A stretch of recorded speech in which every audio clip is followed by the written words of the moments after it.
What's going on, guys? I'm Steve. Welcome back to the channel. Welcome back to another 7 o'clock premiere. If it's your first time stopping by the channel, hit that subscribe button. Trust me, you won't regret it. You're a returning subscriber. As always, guys, welcome back, and I do appreciate support. You know, guys, on this channel, we focus on a lot of crimes, ranging from stupid as can be to heinous as hell. And one of the things, we talk about a lot, too, on this channel is the road to recovery that survivors of violent and vicious crimes have to go through, whether it's years of rehabilitation physically or just a lot of mental counseling. There are people out here, whether they're under the influence of drugs or not, and in this case right here that I'm about to tell you about tonight, I think this guy was on something to do what he did, because this goes against the grain of just basic human decency. Now, there's no picture of this guy, but it's a picture of the house pictured up here where this crime occurred last Sunday in St. Louis, Missouri. Shout out. And they said this happened in a place called Mount Pleasant, a neighborhood called Mount Pleasant. And they're looking for a guy called Freddie Lee Sawyer, a 32-year-old maniac with a morbid mindset and a devilish nature. Ladies and gentlemen, this man who's not pictured, I don't know why they did the story if they can't find out what this guy looks like, because, if he's doing this guy right here sounds like he's a threat to the community. But for some odd reason, some of these news articles don't show these people. But anyway, listen. This guy is charged with first-degree murder. Now, all this happened in the same house. First-degree murder of one woman before he went upstairs and violated another woman, if you know what I mean, at gunpoint, after killing the first one. And if that's not bad enough, there were 3 children in the home when this happened. And then he left, and then he came. You know what? Take a look at the story. It's something you got to see to believe. The devil is out here. And a lot of times, he'll kick your door in, and all hell will be unleashed in your house. Take a look. Our top story, a brutal murder and rape inside a South City home. It's sad. It's sad. The heinous crime leaving neighbors in disbelief. Good evening, everyone. I'm Kelly Jackson. Mike Bush has the night off. Tonight, a warrant is out for a 32-year-old man charged with multiple crimes, including first-degree murder and rape. 5 on your side's Brent Solomon just back from the Mount Pleasant neighborhood where 2 women were violently attacked less than 48 hours ago. Well, Kelly, one woman told me she heard gunshots, about 6 of them, and she knew something was up. Tonight, we've learned new details about the shocking crime, and what's worse, children were in that home when it all went down. Wow. Neighbors on Minnesota Avenue near Osceola Street at a loss for words after I explained what happened right here on their block Sunday. He need to get what's going to happen to him. He needs the full extent of the justice. Yeah, he needs the full extent of the law. That's no joke. He's referring to a man named Freddie Lee Sawyer. According to court documents, the 32-year-old went over to a woman's home after she invited him. They were listening to music in the kitchen when, for some reason, authorities say he shot and killed her. After that, authorities say he went upstairs where there was another woman. Sawyer is accused of holding her at gunpoint and sexually assaulting her. 2 5-year-olds and a 16-year-old were all in the home. And that's not all. Police say shortly afterwards that same man went back to the home, found the second victim, took her cell phone, and destroyed it. Bro, they're going to have to deal with a lot of scarring and healing to go through. That's their family going to have to be worried about what they got to deal with. And definitely them kids, bro, that's going to hurt them. They're going to remember this. Take the guns off the street, That's the first thing we need to do. I think these folks nowadays, they just don't have any direction, no purpose. Court documents show Sawyer is a convicted felon who was placed on probation 5 months ago after being arrested for drugs, unlawful use of a weapon, and resisting arrest. Court or jail records don't indicate whether he's in custody right now, but a judge has ordered he be held without bond. Ladies and gentlemen, this is what happens when you allow soulless people in your life. Guy was invited over there to listen to some music and have a good time with a girl. Girl invited him over there.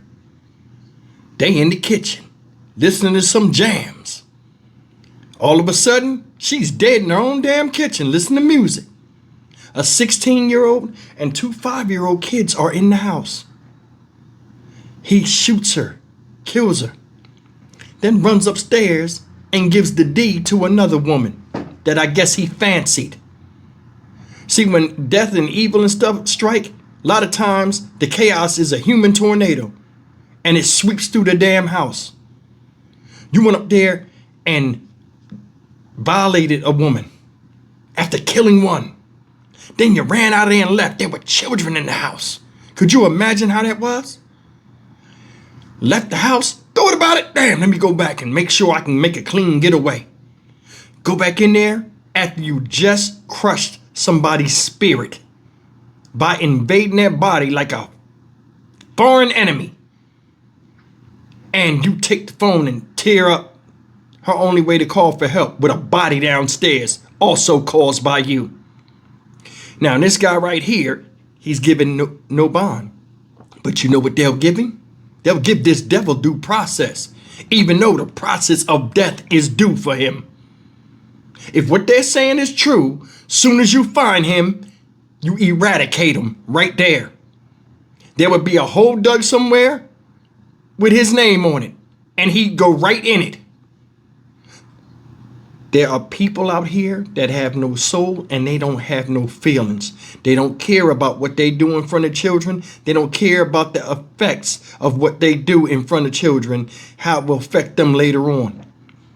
A lot of times you see these abusive, crazy men out here and women. A lot of times they come from witnessing trauma such as this, and it turns them. You know, you heard about a zombie virus with that TV show The Walking Dead. There's a violence virus out here, and it's running amok and it's spreading faster than there's a vaccine being made for it. Violence is a tool, and it's a way to persuade. It's a persuasive tool. You know, whether you feel good about it or not, violence has been here as long as the existence of man, and it's not going anywhere. Because a lot of people use it for the wrong reasons. But those that are supposed to be fighting the good fight should be using it to eradicate the ones that ain't. I say what I say on my channel, and a lot of people are like, yeah, Steve, you know, this and that. And then, you know, you'll hear people, eye for eye. Well, I leave the whole world blind. Okay. How many of you with eyes in your head seen this shit coming? Or anything else I report on. So that shit don't make no sense. Stop pussyfooting and sucking off criminals when they get in the justice system. Then lie to families. We got them. And we'll do this and we'll do that. When all they do is get deals. When they offered none to the people that they tore out the frame. This is the reality. They always tell you, you need to fight fire with fire. And you see that in all these other situations out here with foreign wars and buying weapons to make sure nobody hurt us. You have a violence deterrent in the nuclear bomb and all of that type of stuff. But what's to deter violence among normal people that have good intentions but get bad outcomes? And then when you grab these people, they don't think about nothing. They don't think about it. They sit and they keep their mouth shut and hope the cards fall in their favor, which they usually do. Life in prison means the criminal won. They call this thing criminal justice, but the only people that get justice are the criminals themselves nowadays. Why? Because America don't want to deal with it. But they don't want to stop it neither. Why? Because it's lucrative for somebody that ain't even involved in it. These children right here, not shown, but that were in that house of horror, that survived that hellish nightmare. The rehab, psychological, that they'll have, and, you know, moving forward is immense. I'm more than sure them children was a mother, was kids of one of them women, or both. For some odd reason, this shadow demon named Freddie Lee Sawyer, at 32 years old, deemed it feasible to do what he did. And then walk off like it's nothing. He knew the risk, but he still took them. whether he was under the influence or not. Because I gotta be honest, you gotta be on drugs to do this type of shit. But nowadays, people ain't even under the influence, and they doing some of the most crazy shit out here. Why? Because that's who they are. They have no soul. They have no ambitions. But they do have wants, desires, and they go all out to get that. But people don't go all out to get them in the end.